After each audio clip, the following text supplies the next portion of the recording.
Terapi ikan atau spa ikan telah memiliki popularitas tinggi selama beberapa tahun terakhir meskipun telah dilarang di banyak negara bagian karena masalah kesejahteraan dan kesehatan hewan.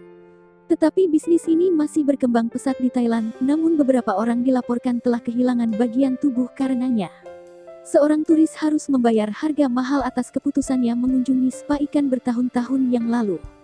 Victoria Curtoy dari Perth, Australia baru berusia 17 tahun ketika jari kakinya harus diamputasi karena pecahan kaca pada tahun 2006. Dia menderita infeksi tulang yang membuat dokter terpaksa mengamputasi bagian atas jempol kakinya. Dia tampaknya baik-baik saja sampai 4 tahun kemudian. Pada 2010, dia pergi ke Thailand dan mengunjungi spa ikan. Seperti pada umumnya, pelanggan akan merendam kaki dan tungkai bawahnya dalam tangki yang berisi ikan Gararufa, juga dikenal sebagai ikan dokter. Berbicara tentang pengalamannya, Victoria mengatakan kepada Daily Mail, ketika saya berada di Thailand, saya memutuskan untuk mengunjungi spa ikan. Saya tidak memikirkan apapun karena saya melihat pemiliknya mengatur sistem dengan teliti dan itu terlihat sangat bersih, tetapi saya akhirnya mengetahui betapa salahnya saya. Segera setelah dia kembali dari perjalanannya, dia mulai terserang penyakit. Dokternya juga tidak bisa menjelaskan apa yang sedang terjadi dan butuh waktu setahun sebelum dokternya akhirnya membuat diagnosis yang benar. Victoria didiagnosis menderita osteomilitis, infeksi tulang yang langka dan parah. Saya akhirnya mendapatkan infeksi tulang lagi di jempol kaki saya dan dokter butuh lebih dari setahun untuk mencari tahu jenis penyakit apa yang saya miliki.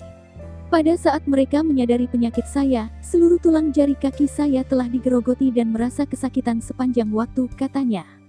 Ternyata air dari spa ikan telah menembus ke dalam bekas operasinya setelah diamputasi pada tahun 2006. Setelah 1 tahun lagi, dokter mengamputasi sisa jempol kakinya. Mereka akhirnya memutuskan untuk mengamputasi jempol kaki sepenuhnya. Saya merasa lega saya bisa kembali ke kehidupan saya tanpa merasa sakit sepanjang waktu, ujarnya. Tetapi setelah 1 tahun lagi, mereka menemukan infeksi lain. Kali ini, para dokter mengambil jari kedua dan hanya ada 3 jari yang tersisa. Saya sehat selama 2 tahun lalu saya pikir saya sangat beruntung masih memiliki kaki saya dan dapat kembali melanjutkan hidup saya. Tapi kemudian saya mulai sakit lagi. Dia menghabiskan paginya dengan muntah dan demam, tetapi dokter tidak dapat menunjukkan infeksi. Dokter kemudian mengambil sampel darah dan menemukan bahwa Victoria menderita infeksi tulang ketiga.